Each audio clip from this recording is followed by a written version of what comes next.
Bonjour, vous écoutez Antidote, le podcast qui nourrit la réflexion des professionnels du conflit. Je m'appelle Émilie Thivé-Grivel, je suis avocate et médiatrice, fondatrice du cabinet ETG Avocats, et chaque mois, je vais à la rencontre de professionnels qui apportent un éclairage à nos questions.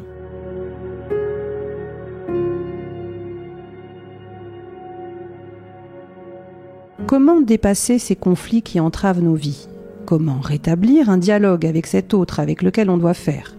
C'est l'objet de ce podcast que de vous partager mes rencontres et outils de réflexion pour changer de regard sur la conflictualité et l'organiser autrement.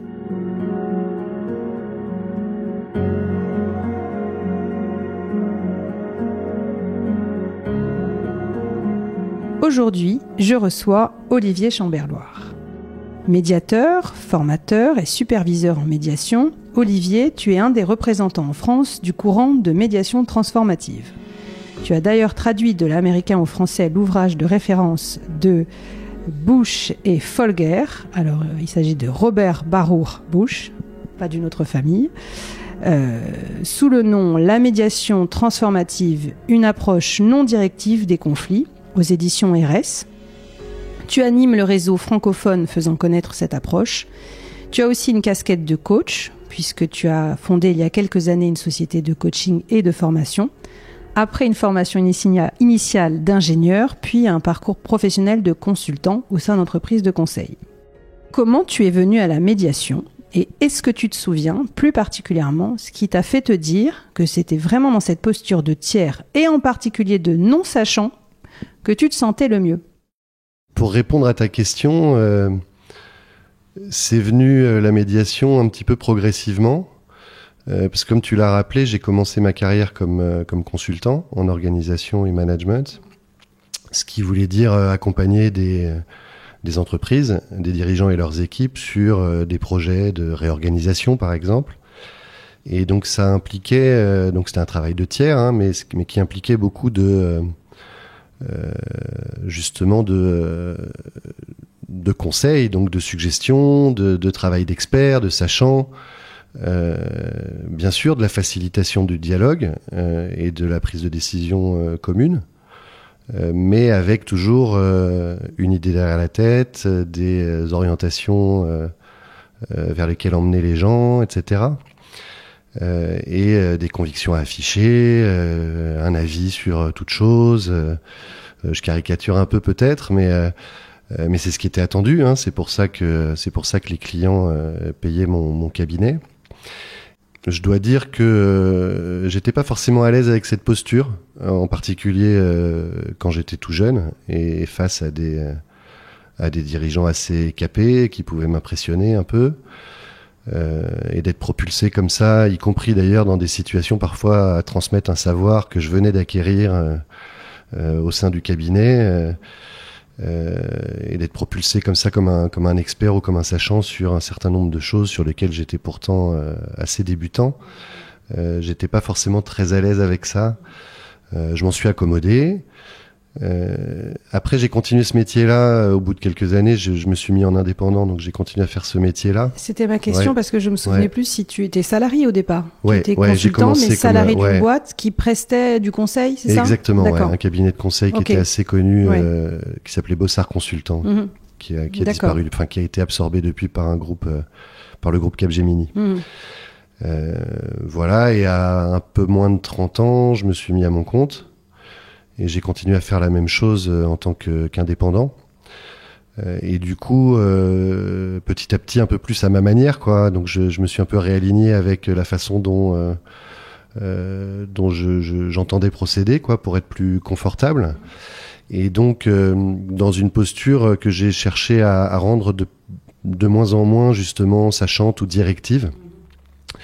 D'être plus à l'écoute, de laisser plus les gens prendre leurs décisions par eux-mêmes. Et donc je suis allé dans cette direction de la facilitation, sachant que dans le mot facilitation, il y a quand même cette idée de structurer un process de discussion ou de décision, de l'outiller avec des méthodes, etc. Et ça aussi, c'est pour ça que je dis que ça a été progressif. J'ai finalement cherché à m'en libérer de plus en plus. Et bref, quand je me suis rendu compte que dans mes interactions avec mes clients, je faisais des choses qui s'apparentaient au coaching, c'est-à-dire accompagner les gens dans leurs réflexions sur la façon dont ils fonctionnent eux-mêmes et en interaction avec leur environnement. Quand je me suis rendu compte que je faisais aussi quelque chose qui pouvait s'approcher de la médiation, c'est-à-dire aider des gens dans leurs efforts pour dialoguer, pour prendre des décisions ensemble, j'ai cherché justement à me raccrocher à des écoles de médiation notamment, à voir quelles formations complémentaires je pouvais suivre, dans quel courant je pouvais m'inscrire, etc. Et j'ai eu un peu de mal parce qu'en fait j'ai trouvé beaucoup de choses qui ressemblaient pas mal à cette facilitation que je pratiquais déjà, c'est-à-dire encore une fois l'accompagnement assez structuré dans des processus de dialogue et de décision, avec des méthodes et des outils que pour la plupart j'avais déjà pratiqués, comme le problem solving ou la négociation raisonnée ou d'autres méthodes de créativité, etc. Des approches sont encore très interventionnistes en fait. C'est un peu ça. Oui, en tout cas en tant qu'aujourd'hui que médiateur transformatif, je considère comme très interventionniste, assez structurante. Moi, c'est ce qui m'a frappé quand j'ai regardé ton parcours dans le détail, c'est qu'on a l'impression que tu allais vers quelque chose de plus en plus épuré finalement. Exactement. Je suis vraiment toujours dans cette quête-là et c'est ça que j'aime dans l'approche transformative, c'est que en fait, on est amené à se questionner en permanence dans le travail réflexif qu'on fait comme tout professionnel de l'accompagnement, quand on s'interroge sur ce qu'on fait, ce qu'on a fait, pourquoi on l'a fait comme ci, comment on aurait pu le faire autrement. C'est qu'on est toujours en train de s'interroger sur où est-ce qu'on a mis le curseur en termes d'interventionnisme et de directivité. Est-ce que c'était pour de bonnes ou de mauvaises raisons? Est-ce que c'était pour se rassurer soi-même ou pour se montrer utile, pour se convaincre que soi-même on était utile? Ou bien est-ce que c'est parce qu'il y en avait vraiment besoin, quoi? J'ai cherché et j'ai fini par trouver l'approche transformative qui correspond justement à cette quête on va dire du geste épuré de l'accompagnement, du dialogue, quoi. Je voulais que tu puisses un peu nous décrire la particularité de ce process de médiation. Et pour ceux qui ne la connaissent pas, et peut-être aussi déjà lever un malentendu, parce qu'on pourrait se dire que transformatif, il s'agit de transformer les gens, et non, il s'agit de travailler sur le conflit. Donc, bonne remarque. C'est ton sujet. Si tu peux décrire Oui, alors déjà transformative, c'est un anglicisme. Hein, c'est la traduction qui nous est parvenue via le Québec du mot en l'état anglais, hein, enfin américain. Donc certains disent transformatrice ou transformante ou etc. Mais comme tu l'as suggéré, ce qu'on cherche à transformer ou à aider à transformer, la transformation qu'on cherche à soutenir quand on fait de la médiation transformative, c'est celle de l'interaction conflictuelle, c'est pas celle des gens eux-mêmes. Après, d'aucuns te diront que dès lors que tu participes à un processus comme ça de dialogue ou que tu es accompagné par quelqu'un dans quelque chose, d'une manière ou d'une autre, ça te fait bouger, ça te transforme, mais c'est pas l'objet. L'idée là, c'est de dire le conflit, c'est une crise de l'interaction entre des êtres humains. Et c'est une crise que la plupart du temps, d'ailleurs, les êtres humains arrivent à transformer eux-mêmes, c'est-à-dire à rétablir, rétablir leur interaction en quelque chose de plus constructif. Mais effectivement, de temps à autre, ils peuvent avoir besoin d'un tiers pour les soutenir dans cet effort.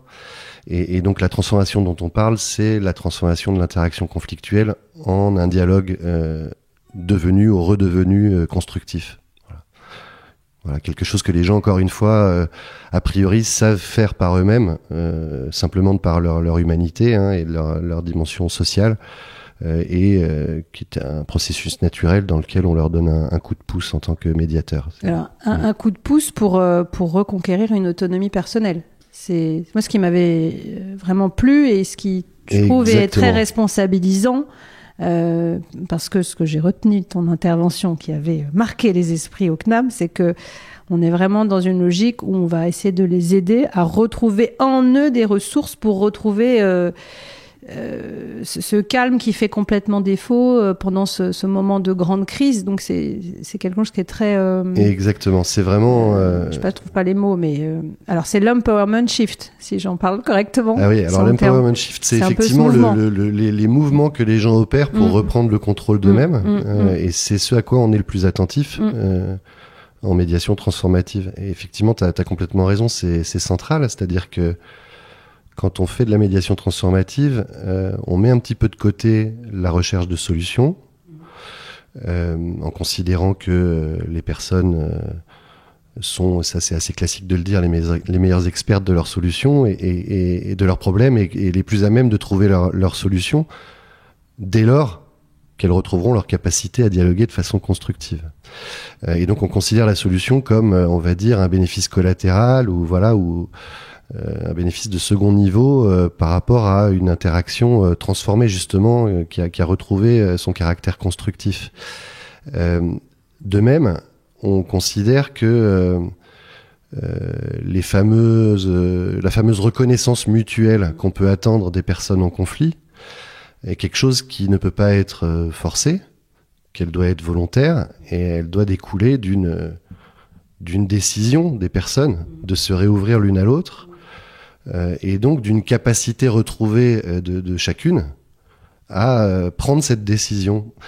Et donc on en vient à cette histoire d'empowerment, c'est-à-dire de dire ce qui est central dans tout ça, c'est que les personnes retrouvent leur pleine capacité cognitive, on va dire, et leur pleine capacité à décider ce qu'elles veulent faire et comment elles veulent le faire, notamment de se réouvrir à l'autre. Et donc le mot empowerment, qu'on n'a d'ailleurs pas traduit, on l'a gardé comme ça, on pourrait le traduire comme étant reprise de pouvoir sur soi, ou certains disent regain de pouvoir en soi, mais c'est finalement une reprise de contrôle sur soi-même, c'est-à-dire le fait de petit à petit, par petits mouvements, justement les fameux empowerment shifts, retrouver en fait une forme de calme, une forme de clarté, de lucidité, et une forme de justement capacité à décider ce qu'on veut faire, notamment de l'interaction avec l'autre, quoi. Moi, ce que j'aime bien dans cette approche, et pour l'avoir vécu, voilà, à titre perso, dans des conflits, c'est que quelque part, on prend en compte le conflit comme une force en soi. C'est presque le troisième personnage dans la pièce. Et que c'est ce conflit qui bouleverse les gens, qui les fait se transformer aussi, mais dans ce qu'ils ne sont pas habituellement, parce que on a de la colère, on a de la déception, on est attaqué dans des choses très intimes, et donc il y a cette version un peu démoniaque. Là, je me souviens de tes petits dessins. Et cette spirale du conflit qui appelle le conflit, etc. Ouais. Et d'ailleurs qui nous emmène dans le pire, qu'on voit actuellement. Et c'est assez déculpabilisant, dédiabolisant, en même temps très humain, parce que tout le monde peut se retrouver dans ces phases-là. Enfin, je trouve que on sort en plus enfin du schéma binaire. Je trouve, où on attend que, le problème c'est forcément l'autre et l'autre est un diabolique. Nous on n'a rien à se reprocher, alors qu'en réalité l'un l'autre, c'est un truc qui s'auto-alimente, quoi. Et il s'agit du coup d'inverser. Là, je me rappelle bien de tes mouvements. D'ailleurs, j'ai retrouvé dans mes notes de spirale. Il s'agit de changer la logique de la spirale du conflit qui s'auto-alimente, où on devient de plus en plus. Et ça, dans nos conflits, moi en tant qu'avocate aussi. En matière familiale, je ne vois que ça. C'est-à-dire que le truc s'auto-alimente, la radicalité va s'entretenir, s'exacerber. Et c'est tout à fait ça, c'est-à-dire que tout ce qu'on vient de dire ou de commencer à dire sur ce à quoi on s'intéresse en tant que médiateur transformatif et la façon dont on procède, découle de cette approche, ce regard du conflit que tu viens de résumer, c'est-à-dire de regarder le conflit comme cette crise d'interaction humaine qui a des effets sur les personnes qui sont aux prises avec ce conflit. Et ces effets qu'on résume de la façon suivante, en disant que finalement le conflit vient déstabiliser la personne dans ce qu'elle est, c'est-à-dire qu'elle devient confuse, elle est, on va dire, submergée par des émotions généralement désagréables qui viennent, ces émotions incidentes venant, réduire ses capacités cognitives en fait, et sa capacité à regarder les choses d'une façon lucide, mesurée, calmement, et sa capacité également à exprimer clairement ce qui est important pour elle. Et la deuxième chose, c'est qui est consécutive à cette déstabilisation, c'est la perte de sa capacité naturelle d'ouverture à l'autre. Et donc ce qu'on appelle, les Américains ils disent self-absorption, mais nous en français on a résumé ça par fermeture. C'est-à-dire que étant déstabilisé, je me replie petit à petit sur moi-même. J'ai du mal à considérer l'autre simplement dans sa différence, pour ce qu'il est dans sa différence, et je vais soit l'éviter, soit l'attaquer, le dénigrer, le diaboliser. Mais ça, c'est tellement courant. Et ces deux choses-là, en plus, c'est là qu'est, tu l'as évoqué plusieurs fois, ce cercle vicieux ou cette spirale, c'est-à-dire que ces deux choses-là se renforcent l'une l'autre. C'est-à-dire que le plus je suis déstabilisé, le plus je me ferme à toi. Le plus je me ferme à toi, le plus ça te déstabilise à ton tour et renforce aussi ta dynamique de fermeture à mon égard. Bon, ça boucle aussi en interne à chacun, c'est-à-dire que le plus je me comporte, on va dire de façon consécutive à ce repli sur moi, c'est-à-dire que je t'évite ou que je t'attaque. Le plus ça me déstabilise encore moi-même, dans le sens où je suis pas fier. J'ai même, tu vois, ça peut même me répugner si je prends 3 secondes de recul, la façon dont je suis en train de me comporter vis-à-vis de toi, quand bien même je suis en train de te détester et de te diaboliser, quoi. C'est peut-être ça, pour ça que moi je tiens à ce que cette approche elle soit diffusée, connue, parce que on a cette tendance, en tout cas quand on va dire c'est peut-être une idée reçue, mais on a l'impression qu'on découvre les gens, voilà, dans les phrases qu'on entend, on découvre les gens au moment des séparations, typiquement. Bon, oui et non, parce que c'est le moment de la crise, donc la crise révèle une facette de soi, mais est-ce que c'est vraiment soi, enfin, tu vois? Ouais, l'idée c'est que voilà, c'est plus tellement soi, en fait. Voilà, ouais, c'est ça. On est plus soi-même. Et je trouve qu'on gagnerait aussi en pédagogie avec nos clients si on arrivait à leur expliquer que ça. Parce que nous, quand on les récupère, ils sont en crise totale. Donc, voilà, moi, ça participe des ressources que j'essaie d'exploiter, mais pour leur faire ce travail sur l'autre qui n'est peut-être pas le diable, il y a tout un travail de remise en confiance, d'apporter un peu de repères dans ce moment de grande perte de repères, qu'il s'agisse d'une crise qui touche la vie professionnelle ou d'une crise familiale. Tout à fait. Et d'ailleurs, on parlait de médiation, mais on fait aussi de l'accompagnement individuel de personnes qui sont en situation de conflit. Ça se rapproche peut-être de ce que pourrait faire un avocat qui est sensibilisé à la médiation ou qui est même médiateur, qui est plutôt que de prendre en charge par délégation, on va dire,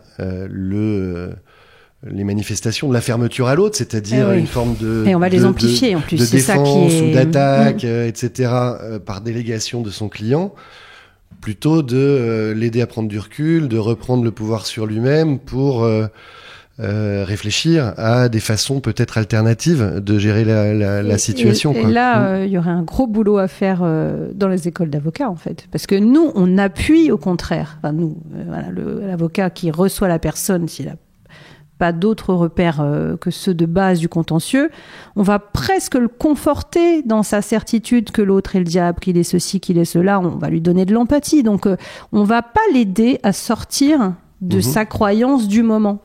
Alors pour fréquenter pas mal de médiateurs, d'avocats formés à la médiation, sauf quand on a commencé à faire ce mouvement inverse, bien sûr. Je constate qu'effectivement, ça modifie souvent en profondeur leur façon d'exercer leur métier d'avocat. Bien sûr. On fait plus le même premier entretien, ça je te confirme. Ah ouais, c'est ça. Ah bah oui, c'est du jour où tu commences à avoir un vrai changement de paradigme, ton premier entretien avec ton client n'est plus du tout le même. C'est pas que tes intentions sont pas les mêmes, mais t'as une approche qui est beaucoup plus riche et qui est plus utile surtout, parce que tu n'apportes pas moins de soutien, mais tu fais un accompagnement différent. Je m'éloigne un peu là. T'as dit un truc tout à l'heure sur lequel je suis pas revenu, qui est le fait de, je sais pas comment tu as dit ça, de dédramatiser le conflit ou de le présenter ou de l'aborder comme quelque chose qui fait partie du quotidien, en fait. Là, c'est même un troisième personnage, en fait. J'aime bien cette idée, je l'ai retrouvée dans le livre de Gary Friedman, qui, je pense, y a évoqué encore un autre formateur, qui, en séance, jouait la personne un peu diabolique qui murmure à l'oreille de l'un en disant « Mais non, t'es en train de te faire arnaquer. Tu vois, comme cette image qu'on voit des fois dans les BD, là, avec une bulle de quelqu'un qui te suggère des intentions hyper négatives. Diable, c'est ça, le côté diabolique. Je sais pas si on l'a dans Astérix ou je ne sais dans quel BD, mais c'est vraiment ça. Parce qu'on est en permanence dans ce mouvement d'avoir des pensées où tu as envie d'en découdre et quelqu'un presque te les suggère. Donc le conflit est presque une force autonome. Oui, et alors ce qui est intéressant, c'est que justement, je trouve que finalement, c'est quelque chose qui est assez familier pour les gens. Ça permet, l'idée, c'est d'élargir un petit peu la vision qu'on a du conflit. C'est-à-dire que nous, on est très comme ça en transformatif. C'est-à-dire que ce fameux cercle vicieux qu'on a décrit, de déstabilisation et de fermeture progressive qui s'auto-entretiennent, c'est quelque chose qu'on expérimente quasi quotidiennement dans nos vies, avec des niveaux d'intensité divers. Dès que finalement qu'on interagit avec l'autre et qu'on est confronté à sa différence de sensibilité, de point de vue, d'opinion, etc., on peut voir se mettre en route ce phénomène où on est un peu déstabilisé par ce que dit l'autre, parce qu'on le comprend mal, qu'il y a un malentendu, ou qu'on y décèle un procès d'intention ou une attaque, ou que tout simplement on trouve que il est complètement à côté de la plaque par rapport à un sujet de société, etc. Et on voit se mettre en route cette mécanique, et ce qui est très je voudrais être assez optimiste là-dessus, c'est-à-dire que ça nourrit chez nous la conviction que, étant familiarisé à ce phénomène, on est également entraîné pour le transformer. Et donc cette fameuse inversion de la spirale que tu as évoquée tout à l'heure, on le fait en permanence, c'est-à-dire que on se réajuste dans une interaction avec l'autre quand on sent que c'est en train de déraper du côté de ce cercle vicieux, et on prend une décision, justement, on reprend du pouvoir sur soi-même par rapport à ce début d'agacement, etc. On sait, non, quand même, ce serait trop bête de s'embrouiller pour cette histoire, etc. Et on fait un petit effort, on demande une clarification, on reprend un mot dont on a compris qu'il était peut-être perturbant pour l'autre, etc. Et donc, en fait, on sait faire ça, on le pratique quotidiennement. Alors oui, on le pratique d'autant plus qu'on aura un entourage, pour le coup, bienveillant, qui vous conforte dans cette dynamique-là, ce qui n'est pas du tout courant. Alors, moi, j'ai un conseil là-dessus. Plus on s'entoure de médiateurs, plus on a des gens quand même qui sont habitués à faire cette balance et à ne pas penser en binaire. Et c'est pas fréquent. Tu vois, surtout même dans tes relations en général, les amis, ils sont pros, quoi. Ils sont pros, ils vont dans ton sens. C'est pas donné à tout le monde de dire, oui, mais attends, ça, c'est ta vision. Peut-être que l'autre, il a une autre vision. Tu vois, c'est quand même quelque chose. Moi, je vois que je suis hyper aussi influencée par les paroles bienveillantes de certains qui peuvent vraiment agir, me faire redescendre, ou ouvrir quelque chose, une forme d'acceptation. Pour le coup, c'est plutôt d'ailleurs vers des personnes comme ça que je vais aujourd'hui. Mais tu vois, c'est intéressant parce que dans ce que tu dis, effectivement, il y a l'idée d'avoir une forme de culture du dialogue ou une forme de vigilance sur la qualité des interactions qu'on a avec les uns les autres. Mais c'est pas que ça, hein. C'est pas que la culture du dialogue, c'est plutôt l'acceptation de l'autre dans sa vraie différence. Tout à fait. Et tu vois, parce que le dialogue, sur le papier, on a tous la culture du dialogue. Hein. Personne ne va te dire je suis pro-guerrier. Hein. Mais c'est plutôt est-ce que tu l'acceptes même dans sa bizarrerie, tu vois, dans sa façon d'être qui heurte des fois des choses profondes. Hein. C'est pas du tout évident, hein, surtout en ce moment.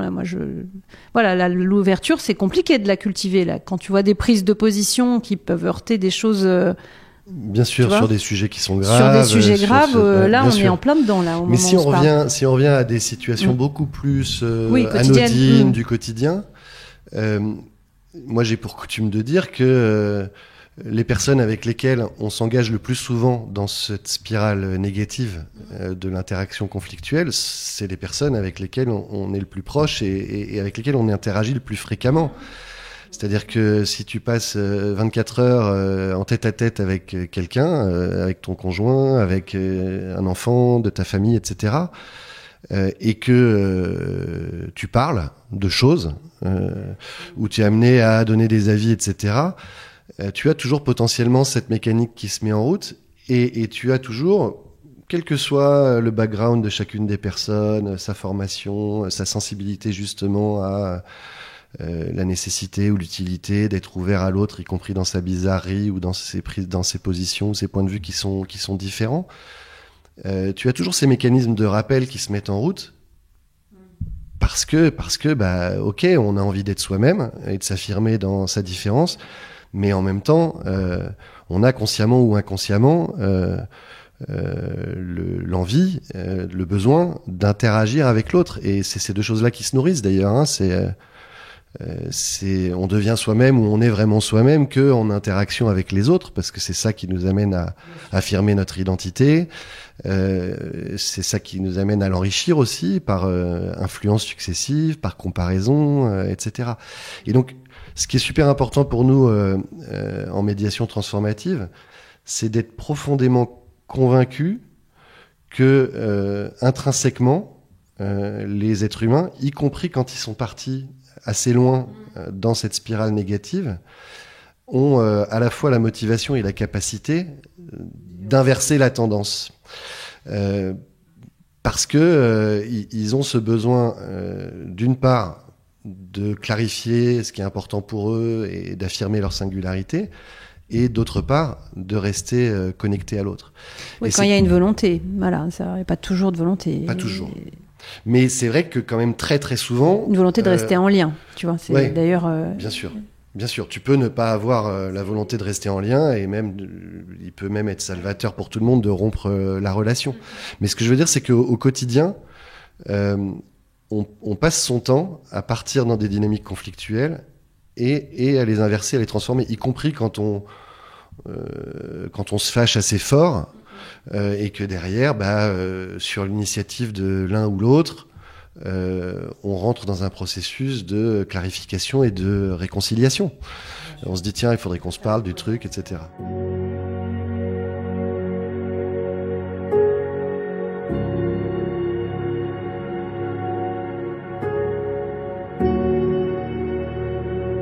Comment ça se manifeste, cette approche transformative? Donc on a parlé longuement de la réflexion sur le conflit. Moi, ce que j'avais bien retenu, c'est la non-directivité, le fait que c'est très responsabilisant pour les parties qui sont seules maîtres à bord, et ça va jusqu'à leur dire qu'en gros, elles décident presque des règles du jeu, hein, de ce moment. Ce que j'ai vraiment, et d'ailleurs j'ai relu le petit retour que tu avais fait sur une séance de formation là au CNAM, qui était complètement raptée de mon côté, mais que tu avais analysé et que tu avais eu la gentillesse de me faire des retours, c'est la posture basse. Alors ça, c'est vraiment, je trouve, hyper important, et je trouve qu'on a besoin de faire connaître quand même cette approche-là, le fait qu'il y a vraiment une volonté d'humilité, de rester en soutien, d'être donc non sachant. Je t'avais un peu interrogé au départ là-dessus. C'est quand même aussi un des écueils assez fréquemment rencontrés en médiation, je trouve. Cette problématique de posture, on ne se met pas au même niveau que les personnes. Ouais. Et c'est aussi, je pense, peut-être une des clés des échecs possibles de médiation, non ? Enfin. Après, tout dépend ce qu'on appelle médiation, tout ça dépend ce qu'on appelle, ce qu'on recherche, ce qu'on poursuit comme objectif. Mais effectivement, nous, comme justement notre idée, c'est d'accompagner, de soutenir ce phénomène naturel. J'insiste sur naturel, de transformation de l'interaction en quelque chose de plus positif et de constructif. Il est hyper essentiel et que du coup, ce qu'on attend, ce qu'on observe, c'est essentiellement ces fameux mouvements d'empowerment que tu as évoqués au début, c'est-à-dire ces mouvements de reprise de pouvoir sur soi-même que peuvent opérer chacun des participants. On va se garder absolument de prendre des décisions à leur place.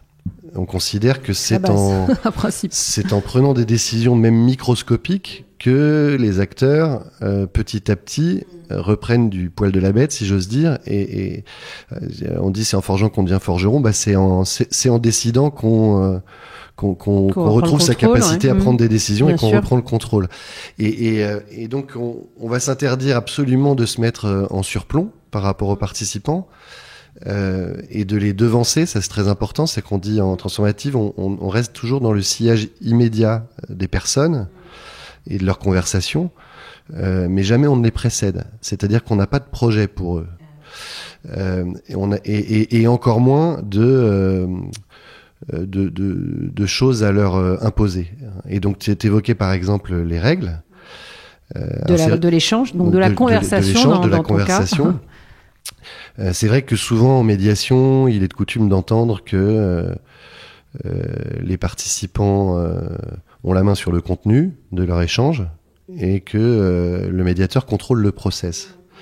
Nous, on contrôle pas le process. On considère que contrôler le process, c'est déjà prendre des décisions à la place des participants et donc finalement, sans le dire, considérer qu'ils sont pas capables de le faire. Et surtout les empêcher de se remettre à le faire. Et donc, d'une part, la conversation, on dit qu'elle est libre, qu'elle est ouverte et qu'elle engendre sa propre structure, c'est-à-dire qu'elle n'est pas supposée suivre un processus prévu à l'avance. C'est les participants qui l'inventent, comme dans la vraie vie.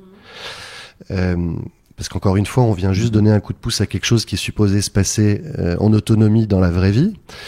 Se passe, le fait est. Et qui se passe, exactement, qui là arrive plus à se passer à ce moment particulier, sur tel sujet particulier, etc. Mais en plus, on se garde absolument de leur donner des règles. C'est-à-dire que on considère que de dire aux personnes comment ça doit se passer, il faut s'écouter jusqu'au bout et puis il faut se respecter et employer un langage etc. C'est infantilisant. C'est très infantilisant. C'est une approche surplombante, paternaliste, et donc c'est une manière de leur dire vous n'êtes pas capable de vous contrôler vous-même, donc on va le faire à votre place. Je caricature un peu. Non, mais je suis tout à fait d'accord. Et par ailleurs, en plus, qui on est nous pour décréter comment ces personnes-là ont envie de se parler, quel langage elles s'autorisent à employer. Après tout, s'ils ont envie de s'interrompre. Et parfois, c'est nécessaire. C'est pas possible, c'est insupportable d'entendre. Donc il faut que ça sorte. C'est aussi le côté naturel du process. Il y a des choses à purger. Tu peux pas juste réguler l'échange comme un match de tennis où tu vas compter les points. Exactement. Et tu vas siffler la fin de la récré. C'est pas possible. Et tu vois, par exemple, pour la question du respect, qu'est-ce que ça veut dire le respect ? Moi, j'ai mon filtre pour savoir ce que c'est que le respect, mais eux, c'est peut-être pas le même. Et par ailleurs, c'est un très bon sujet de conversation qui est souvent au cœur de leurs problèmes d'interaction. Et d'ailleurs, quand on pose la question, parce que c'est comme ça qu'on procède dans les remarques introductives d'une séance de médiation, quand on leur demande Voilà, s'ils éprouvent le besoin de se donner des règles sur la façon dont cette conversation pourrait se dérouler. Oui, c'est plus suggestif du coup la façon dont tu poses le cadre. On leur offre la possibilité de se donner des règles. Alors quelquefois ils vont te dire non, enfin je vois pas, c'est quoi le problème quoi. Donc très bien. Et là on va leur dire écoutez, si effectivement dans le cours de la conversation vous avez besoin de revenir là-dessus pour que ce soit confortable pour vous, vous n'hésitez pas à le faire. Et puis quelquefois ils embrayent sur cette question des règles en disant moi j'aimerais que il me parle de façon plus respectueuse, ou qu'il m'insulte pas, ou qu'il me laisse, qu'il m'écoute un peu parce que jamais il m'écoute. Et ça c'est de l'or. C'est de l'or parce que c'est une entrée de plein pied dans la conversation à propos de leur relation. Qu'est-ce que l'un ou l'autre estime comme étant respectueux ou pas, quel est le besoin de l'un ou de l'autre en termes d'écoute par la personne d'en face, etc. Et du coup, ça démarre la conversation. Ça ouvre des portes de conversation.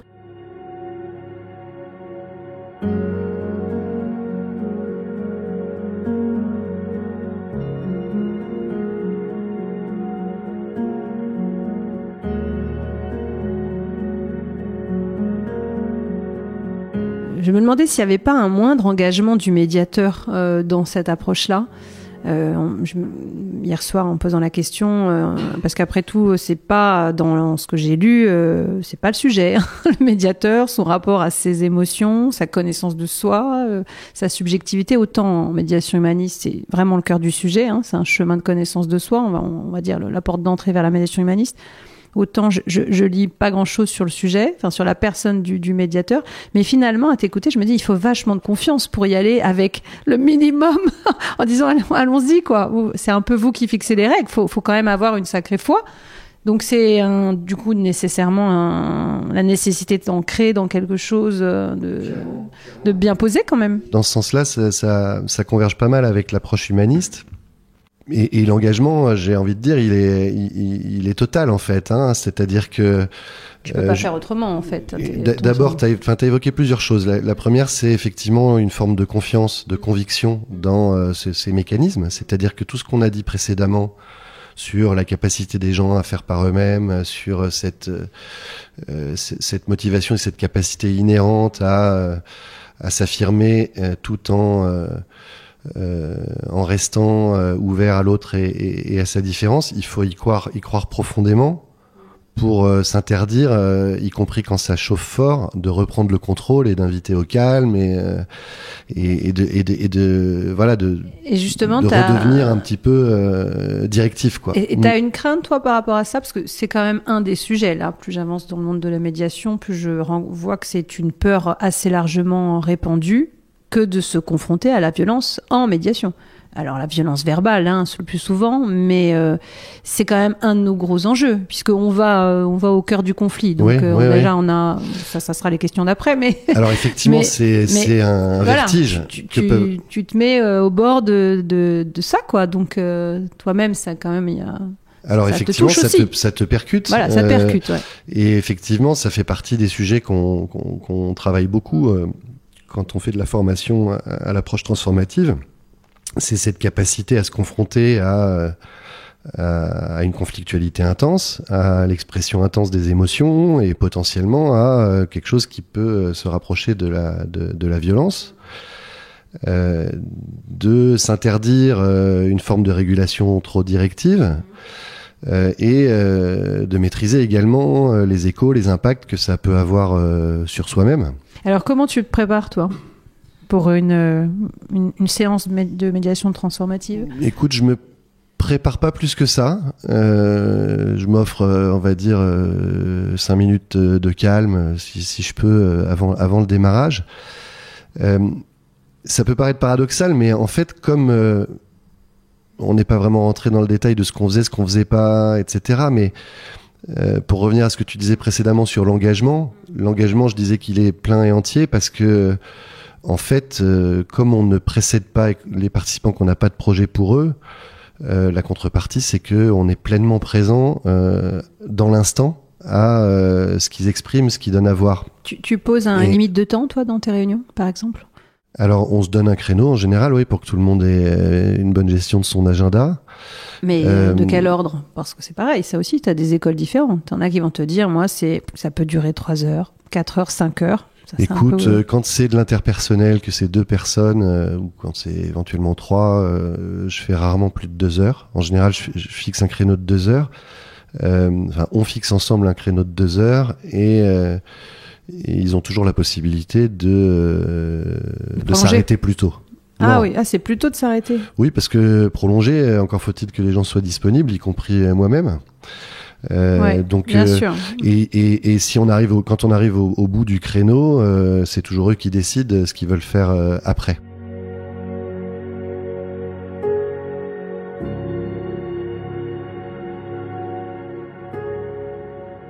Alors justement, dans quel domaine en particulier, toi, tu interviens en médiation ? C'est vrai que j'ai pas commencé par là. Tu vois, j'ai fait de la non-directivité. Alors il faudra qu'on revienne après, je pense, à l'histoire de la présence, de l'engagement, de la préparation, sûr, etc. Écoute, moi, comme mon terrain de jeu initial, on va dire, c'était l'entreprise ou les organisations, on va dire. J'ai commencé à faire de la médiation dans ce type de contexte, donc de la médiation sur le lieu de travail, on va dire. Et puis en fait, il y a maintenant 5-6 ans, j'ai eu l'opportunité de glisser vers des contextes familiaux. D'abord sur des sujets de succession ou d'anticipation de succession. Donc voilà, des familles, des fratries et leurs parents, avec ou sans leurs parents, on va dire. C'est un univers qui me plaît bien parce que c'est effectivement très intime, très intense et justement, je pense quand on est médiateur transformatif, pour revenir à un point que tu abordais tout à l'heure, il y a un moment donné où finalement on se met, alors il faudrait pas que ce soit mal perçu, mais à aimer ça en fait, l'expression intense des émotions. C'est-à-dire que ça fait plus peur, on le considère comme étant c'est du vrai. De l'or, un matériau riche, c'est de la vérité, c'est des choses qui ont besoin de sortir et qui ont besoin d'être mises en valeur, etc. C'est l'authentique. Voilà, donc c'est très authentique. On enlève les masques. Dans le familial, on a vraiment cette dimension-là. Voilà, le donc familial, plusieurs générations, toi, hein, c'est la particularité quand même. Alors plusieurs générations ou bien parfois simplement au sein d'une fratrie. Dans des contextes de succession patrimoniale, je crois. Voilà, et prise en charge de la dépendance d'un parent, voilà, des décisions difficiles à prendre entre frères et sœurs qui se parlent plus ou moins bien depuis un certain temps, etc. Sur la dépendance de leurs parents, mais sur aussi la façon de gérer telle ou telle partie de patrimoine commun, une indivision, que sais-je. Il y a un tel besoin dans ce domaine-là. Voilà, toutes ces choses-là. Voilà, et puis du coup je me suis mis aussi à accompagner des couples, soit des couples qui ne sont pas dans une dynamique de séparation mais qui identifient qu'elles ont du mal à aborder des sujets difficiles et que ça peut les aider d'être soutenus ponctuellement comme ça dans des efforts de dialogue, ou bien au contraire des couples divorcés, séparés, qui mesure l'intérêt de retrouver le chemin du dialogue pour, on va dire, vivre cette relation qui de toute façon continuera, en particulier quand ils ont des enfants, de la vivre sereinement, justement en sortant de la déstabilisation et de la fermeture l'un à l'autre. Voilà, pour de nouveau peut-être pas forcément se fréquenter de manière étroite, mais au moins se croiser de façon sereine et constructive. Voilà. Je t'ai interrompu tout à l'heure justement sur le questionnement personnel, non, la préparation. Tu m'as dit que tu voulais revenir là-dessus. Ouais, tu parlais de l'engagement, l'engagement du médiateur transformatif et aussi de sa tolérance à la violence qui peut s'exprimer en médiation. Est-ce que c'est le bon mot, tolérance ? Préparation. Est-ce que c'est voilà, est-ce que c'est plutôt la peur, quoi, la peur de la violence qui m'interpelle et que je vois quand même assez fréquemment rencontrer. C'est vrai que c'est un vertige pour beaucoup de médiateurs débutants et c'est aussi justement une des raisons pour lesquelles on peut revenir, même si on n'en avait pas l'intention, à des réflexes très directifs. Et donc c'est un vrai effort. En transformative, en fait, on gère ça plutôt bien, puisque on va dire que l'intervention principale, le type d'intervention majeure qu'on utilise en médiation transformative, c'est ce qu'on appelle le reflet. Et donc, comme son nom l'indique, ça consiste à refléter fidèlement ce que les personnes expriment, chacune d'entre elles, au moment où elles l'expriment. Et quand je dis fidèlement, c'est en employant le même champ lexical, enfin les mêmes mots, les mêmes expressions clés, signifiantes, celles qui sont chargées justement de déstabilisation et de fermeture. Donc dès qu'il y a de l'émotion forte, dès qu'il y a du procès d'intention, et dès qu'il y a des mots chargés, on les reprend. Et on reprend également l'énergie avec laquelle ils sont exprimés. Je me souviens du reflet joufflu, donc.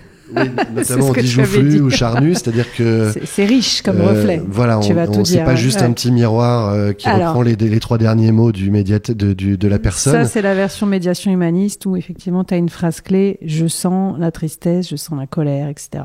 Ouais. Voilà. Et tu vois, tu es dans aussi quelque chose d'assez pur et assez court. Ouais. Alors là, nous, quand on offre un reflet, on l'offre assez complet. Hein. Tu disais joufflu, effectivement, c'est un mot qui me vient de mon mentor John Peter Weldon en la matière.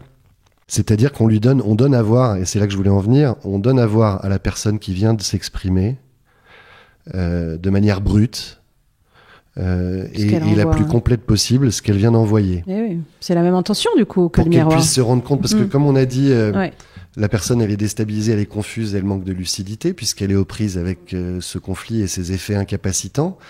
Elle ne se rend pas forcément compte de ce qu'elle envoie. Donc la première fonction de ce reflet, c'est de lui donner à voir ce qu'elle a envoyé pour qu'elle puisse décider. On en revient à l'idée de décider.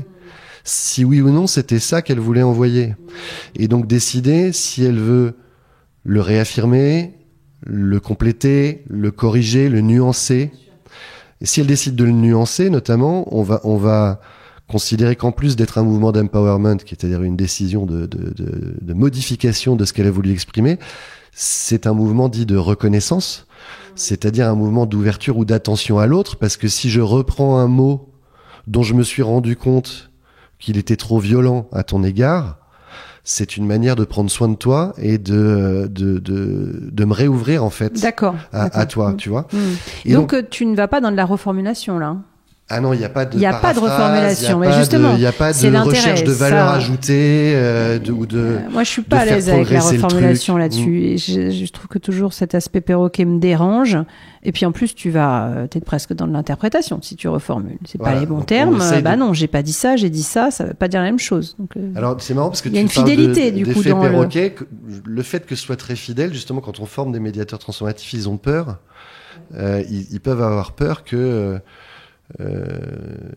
soient pris pour des perroquets, parce comme on va reprendre les mêmes mots, les mêmes expressions clés, alors on va pas redire les choses forcément dans le même ordre, mais en fait cet effet perroquet, il peut être perçu éventuellement par un observateur externe qui regarderait une vidéo ou quoi, mais pour les personnes qui sont aux prises avec le conflit, en fait elles sont très contentes d'entendre ce qu'elles ont dit, et d'ailleurs si elles ne retrouvent pas ce qu'elles ont dit, soit parce qu'on était à côté de la plaque, soit parce que elles se rendaient pas compte de ce qu'elles disaient, elles vont encore une fois nous corriger, et on est très content d'être corrigés parce que c'est un mouvement d'empowerment de leur part. Elles trouvent la ressource et la force, et elles prennent la décision de te corriger, toi le médiateur, qui n'est pas on va dire une entité surplombante. Et bref, elles ont ce mouvement-là.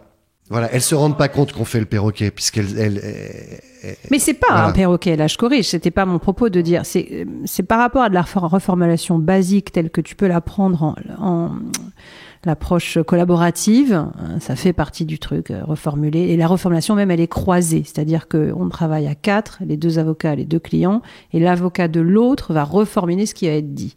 Et c'est dans l'approche un peu puriste, systématique. Donc tu peux avoir des entretiens qui vont durer hyper longtemps avec un fort aspect reformulation, mais qui est neutre. Et bon, moi la petite critique que je fais, c'est que des retours de gens qui l'ont vécu ont eu cet aspect perroquet un peu agaçant.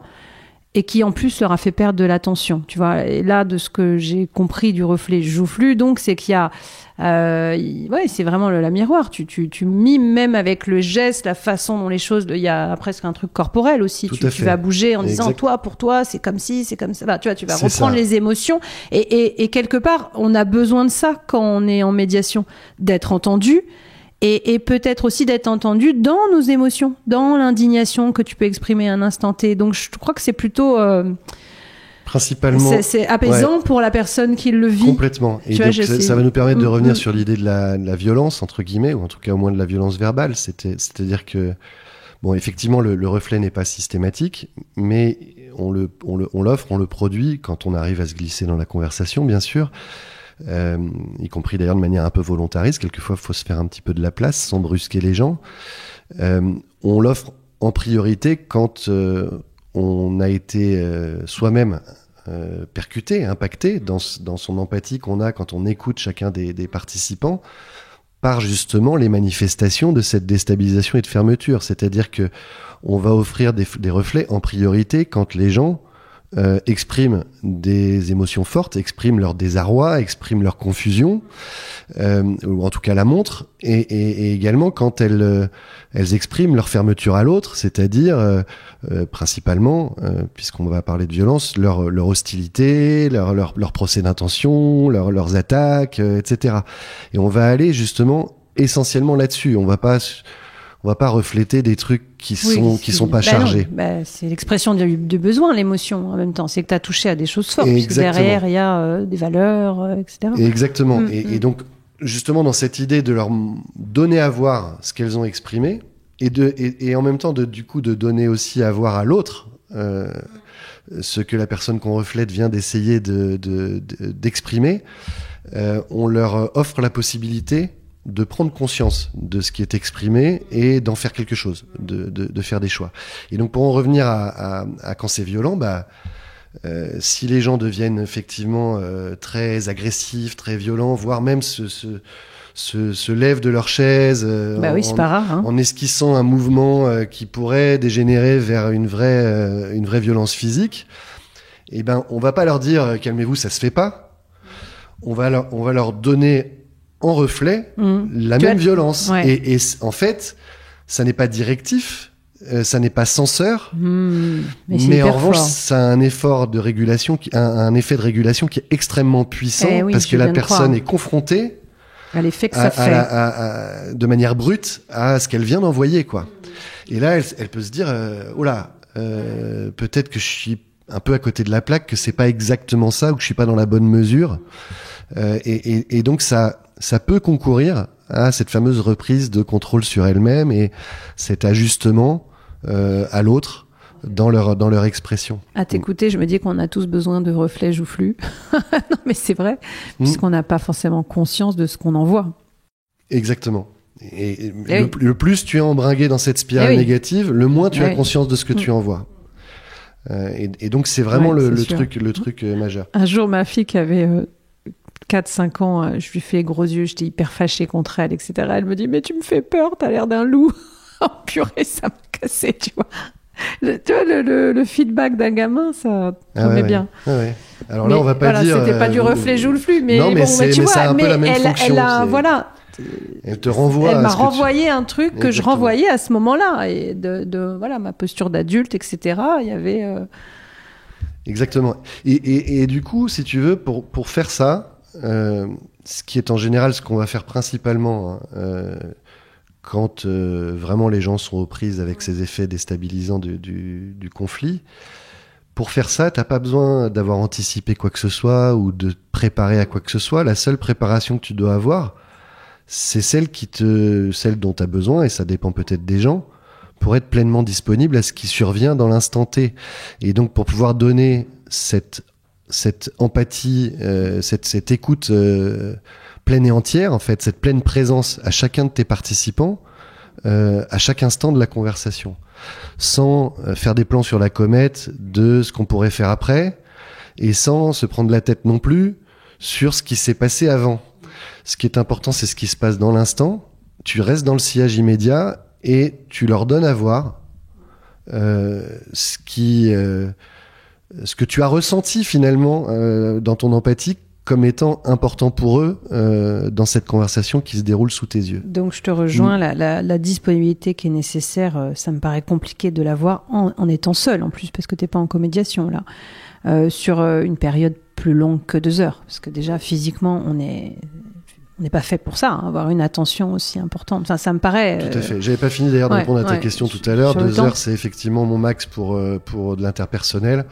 En revanche, quand on est dans du collectif qui a plus de monde, moi je fonctionne plutôt par demi-journée, 3 heures, 3 heures et demie. Oui, bien sûr. Et quand ils sont nombreux, c'est vrai que d'être en comédiation peut être effectivement utile.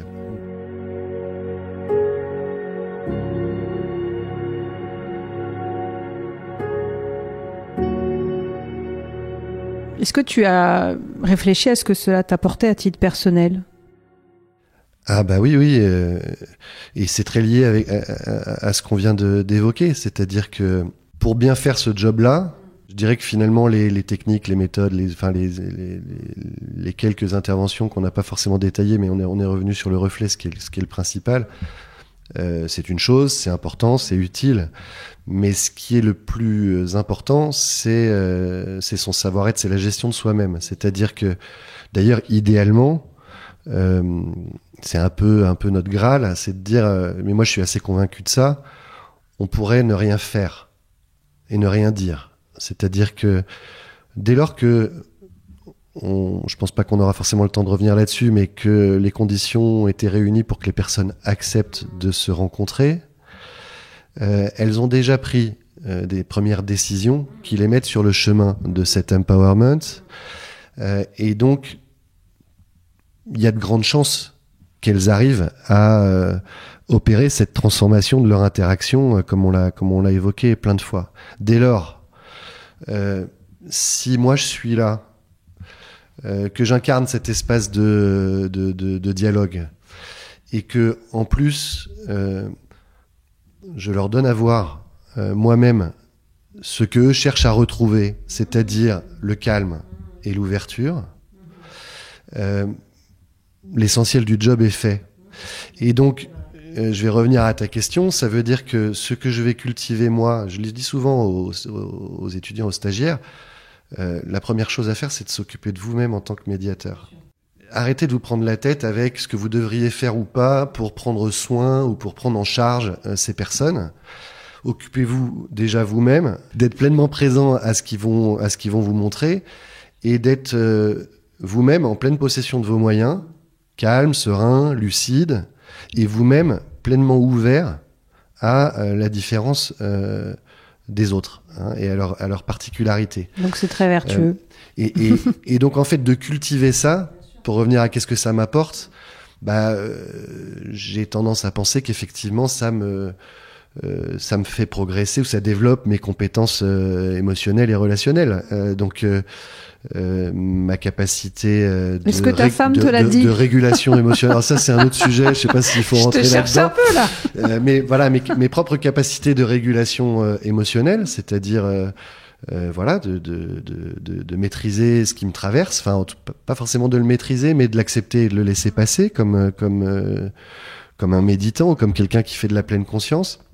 Ça développe également la capacité à donner de l'empathie à quiconque, quand bien même ça peut être des personnes qu'on aurait, on va dire, tendance à détester, parce qu'on rencontre pas que des gens avec lesquels on se sent pleinement en harmonie parmi les participants qu'on a dans les médiations. Et donc voilà, je pense que ça m'apporte surtout ça. Et aussi cette... Une discipline alors aussi, un effort. Parce que c'est un effort. L'ouverture. Oui. Alors il y a de la discipline et de l'effort sur 2 choses à mon avis, effectivement. D'abord l'attention, le contrôle attentionnel, c'est-à-dire le fait de ramener toujours son attention à ce qui se passe dans l'instant, plutôt que de se laisser perturber outre mesure par on va dire toutes les pensées perturbantes par lesquelles on peut être traversé, toutes les émotions perturbantes par lesquelles on peut être traversé, etc. Et donc cette capacité à à ramener son attention sur ce qui se passe là et ce sur quoi on a décidé de se focaliser, c'est-à-dire ce qu'expriment les gens dans l'instant.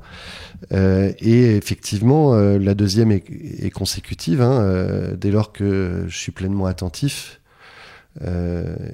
et que je prends pas d'avance sur le processus et que je me laisse pas non plus garder en arrière par ce qui s'est passé avant que j'ai éventuellement raté ou voilà, je suis plus disponible pour accueillir l'autre en fait, quel que soit ce qu'il a à donner et avec tout ce qu'on dit quand on est médiateur, sans jugement, etc. Sans jugement.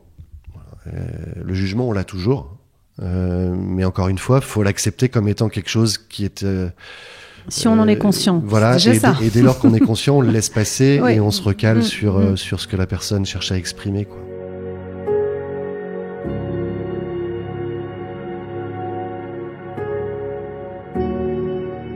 Quel est ton rapport au conflit, toi? Tu l'as interrogé. Est-ce que t'es fly, fight or freeze?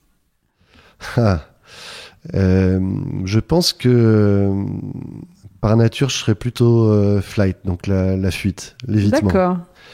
Et je pense qu'on est pas mal, de médiateurs dans ce cas-là. J'ai souvent cette réponse. On est allé vers ça parce que finalement, on n'aime pas ça. Et vous, oui, mais... Et en même temps, et je pense en particulier grâce à l'approche transformative, je pense qu'il y a une forme d'apprivoisement de ça, et tout ce qu'on vient de dire sur le fait de se colter, de se confronter volontairement au conflit, et d'autant plus quand il est intense, m'a petit à petit fait mesurer la valeur de ce qui s'exprime dans l'interaction conflictuelle et la façon dont on peut l'utiliser pour transformer les choses d'une manière plus positive. Et donc ça veut dire que je pense que dans ma vie de tous les jours, j'ai maintenant, on se refait pas, mais j'ai davantage de capacité à faire face au conflit en fait, et à essayer de mobiliser tout ce que j'ai appris, même si c'est les cordonniers les plus mal chaussés, pour justement prendre à bras le corps les interactions conflictuelles et essayer de les transformer. Ok. Écoute, je te remercie, Olivier. C'était un échange c'était passionnant. Un plaisir. J'espère qu'on a donné envie aux gens qui nous écoutent de découvrir la médiation transformative.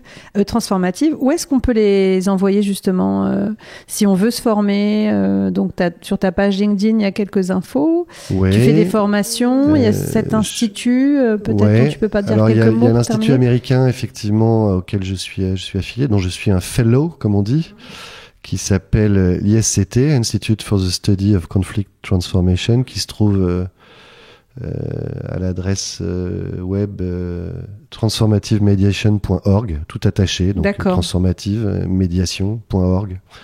Mais en France, mais pour c'est le coup, en anglais. Si on veut se former en France, qu'on soit avocat d'ailleurs ou médiateur, parce que ces interactions, c'est aussi très très utile en tant que conseil. On peut prendre contact avec moi, tout simplement. C'est ce qui est le plus simple. Ouais. Sur ta page LinkedIn sur la page LinkedIn, par exemple. C'est parfait. Ouais, voilà. Eh bien, allez-y. Merci beaucoup. Merci à toi, Émilie, c'était un plaisir. À bientôt. Au revoir.